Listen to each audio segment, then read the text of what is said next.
I've seen a lot of change, been through a lot of pain. Some things are not the same as they were a year ago. Ya, hai guys, gimana kabarnya hari ini? Semoga dalam keadaan sehat ya. Long time no see, dan hari ini kita mau ke Kredivo. Kita mau ke fase penagihan Kredivo ya.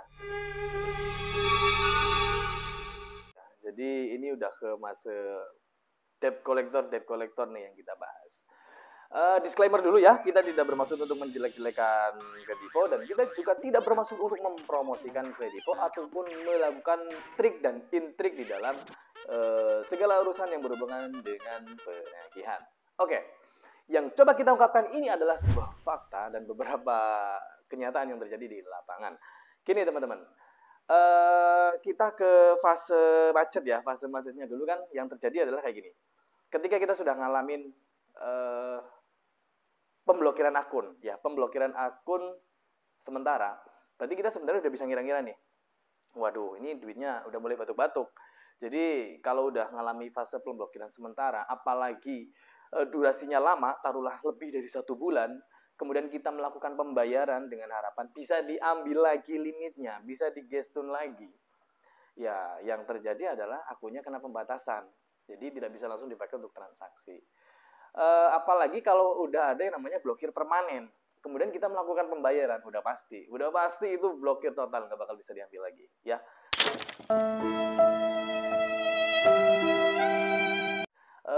Yang bisa, kalaupun bisa, itu sangat kecil peluangnya, karena Kredivo sudah memberikan warning atau label bahwa ini berisiko ketika diteruskan ini bakalan macet, karena cash flow sudah terbukti pembayarannya telat sekian rentan waktu tertentu, udah ada labelnya ya kalau sudah terblokir permanen. Nah ini kalau fase kepenagihannya, kalau kita ditagih sama collection ya, bagian collection atau penagihan dari si Kredivo ya, yang pasti nih ya, yang pasti pertama di WhatsApp. Itu WhatsApp tuh intens tuh, banyak lah ya. Kemudian telepon udah pasti, kemudian SMS nggak terlalu ya, mereka lebih intens di WA sama telepon. Nah, yang membuat beberapa orang deg-degan atau malah bertanya-tanya kan kayak gini, bos kita macet Devo sudah 1 bulan nih, sudah 2 bulan nih, kapan DC-nya datang gitu. Kok yang malah bertanya-tanya kapan DC-nya datang? Sebenarnya kita nggak perlu bertanya, wah aku macet ini nanti kapan didatanginya ya, gila didatangin takut, nggak didatangin bertanya-tanya gitu ya. Jadi prinsipnya kalau kita punya urusan yang belum selesai pasti akan ditagih gitu ya, apalagi soal duit gitu kan. Logikanya ya kalau kita minjem duit ke teman, kalau belum beres pasti kan teman kita nagih. Ya, apalagi di sebuah lembaga keuangan. Nah, jadi nggak usah ditunggu-tunggu. Nanti akan ada waktunya tetap dilakukan penagihan ya, atau visit lah kalau bahasa itunya ya. Jadi penagihan itu pasti ketika tidak ada pembayaran pasti ditagih. Nah, kalau kita sudah mengalami seperti itu, tenang bos, tenang aja. Tenang bukan berarti untuk pura-pura tenang atau lari dari kenyataan atau tidak menanggapi, tapi kita kasih underline ya bahwa kita itu nanti akan melakukan pembayaran. Tidak segitu dan tidak sekarang karena duitnya belum ada. Jadi konsepnya tetap sama lah. Jadi melakukan penundaan pembayaran, bukan untuk ngemplang ya, bukan untuk ngemplang. Jadi kalau misalnya ada yang ngemplang ya itu balik lagi ke personal masing-masing aja ya, seperti itu. Saya juga tidak menjudge orang yang ngemplang kredit itu jelek, saya tidak seperti itu. Tetapi ya itu personal branding lah. Nah, gini teman-teman. Kalau kita sudah ada di fase itu, sulit buat melakukan pembayaran ya sudah. Tenang, santai, ketika di telepon ya diangkat, sesekali belum ada duitnya, jawab, jangan pernah menjanjikan apa-apa lah. Jadi kalau belum ada jangan, apalagi besok ya, wah nanti dikejar, apalagi menentukan hari nanti ini tanggal sekian pasti dikejar. Loh Pak, gimana kalau nanti kita terus-terusan ditekan? Ya pasti ditekan. Nah kalau kalau kita tidak kuat menghadapi penekanan dari WhatsApp, hapus nomor WA-nya. Nggak usah pakai WA yang itu. Kalau kita nggak kuat ngadepin penagihan, alihkan dulu panggilan yang masuk. Ya, nomornya dinonaktifkan, hanya aktifkan data selulernya, bisa seperti itu kalau nggak mau ganti nomor. Intinya ketika kita sudah tidak bisa dihubungi by WhatsApp dan by phone, bakal datang tuh penagihan email.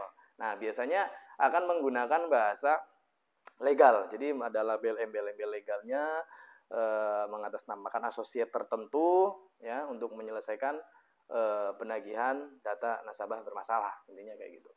Nah, apakah nanti akan diajukan ke dalam format pengadilan gitu ya, atau digugat itu? Kecil sih bos kemungkinannya, karena biaya untuk mendaftarkan sebuah perkara itu juga tidak sedikit. Kali berapa nasabah, ya kan? Ya, penekanan itu pasti, shock terapi itu pasti, cuman balik lagi ke diri kita, kita gimana cara ngadepinnya. Kuncinya tetap satu, tenang. Utang itu adalah urusan perdata, ya, tidak akan ada yang masuk, tidak ada yang namanya ranah pidananya, ya, kecuali ada unsur-unsur lain ya.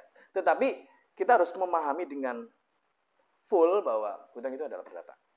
Nah, oke, kalau kita sudah dapat nih penagihan by email dengan embel-embel asosiasi, apa yang harus kita lakukan?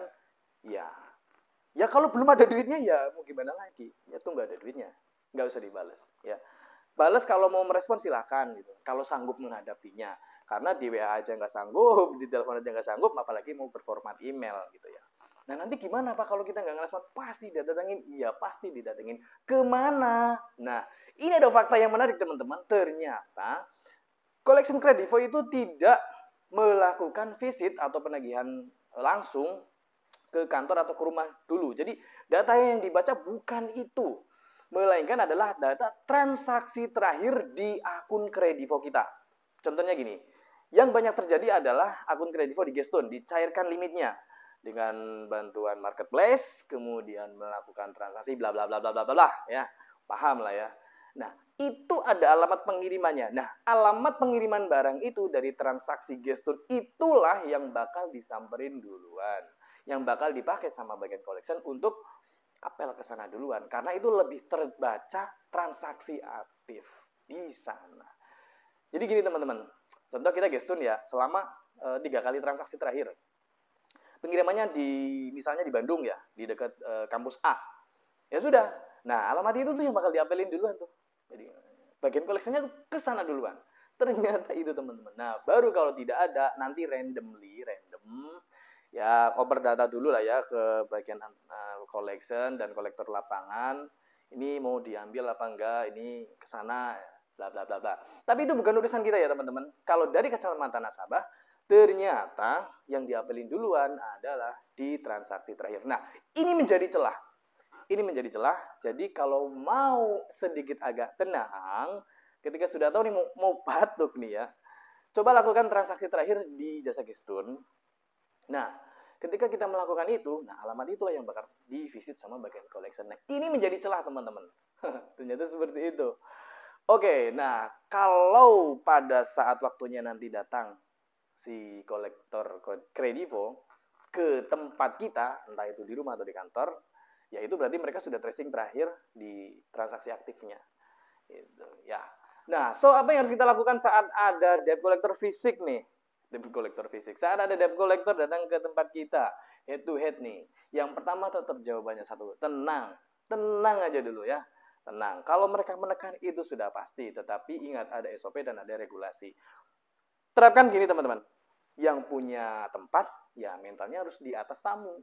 Jadi tamu itu harus, kalau bahasa itunya ya sungkan dengan kita ya. Jadi jangan sampai kita yang takut, sudah terbebani dengan perasaan bersalah terlebih dahulu. Jangan kayak gitu. Ya tahu kita itu sedang tidak bisa melakukan pembayaran, tapi bukan berarti dengan tunduk kemudian mengiyakan, yang ada nanti malah kita tidak terkontrol, kita melakukan penjualan ini, penjualan itu untuk menyelesaikan ini. So, tetap perhatikan cash flow. Kalau lagi di bawah, ya jangan sampai terbang. Gitu ya teman-teman, jangan sampai hanyut. Jadi, tetap perhatikan cash flow-nya, fokus sama kerja, fokus sama bisnisnya. Kalau sudah terkumpul duitnya, kita selesaikan. Ya, jadi saat head to head sama debt collector ya, kita sambut baik-baik. Ketika dia sopan, ya kita sopan. Tetapi jangan sampai kita ada dalam perasaan tertekan dan mental yang tertekan. Dia santai aja, santai. Gimana Pak? Waduh kalau saat ini saya belum bisa menyelesaikannya Pak. Tetapi nanti saya akan selesaikan kalau saya sudah ada duit. Loh kenapa Pak dari kemarin? Ya saya itu kemarin, Anda bisa memberikan alasan yang realistis. Misalnya Anda habis tertipu atau Anda habis ikut investasi bodong gitu. Itu lebih make sense gitu ya. Oh, duitnya, oh iya lagi bangkrut gitu. Jadi jangan kemana-mana bahasanya. Terus juga jangan menjanjikan apa-apa. Yaudah Pak nanti Pak tanggal sekian saya akan ada yang namanya pencairan A gitu kan, atau bagi hasil A gitu, atau dapat warisan apalagi, wah itu dikejar nanti ya. Jadi santai, kalau kasih minum secukupnya, tenang gitu. Kalau disodorkan untuk bayar aja dulu gimana Pak?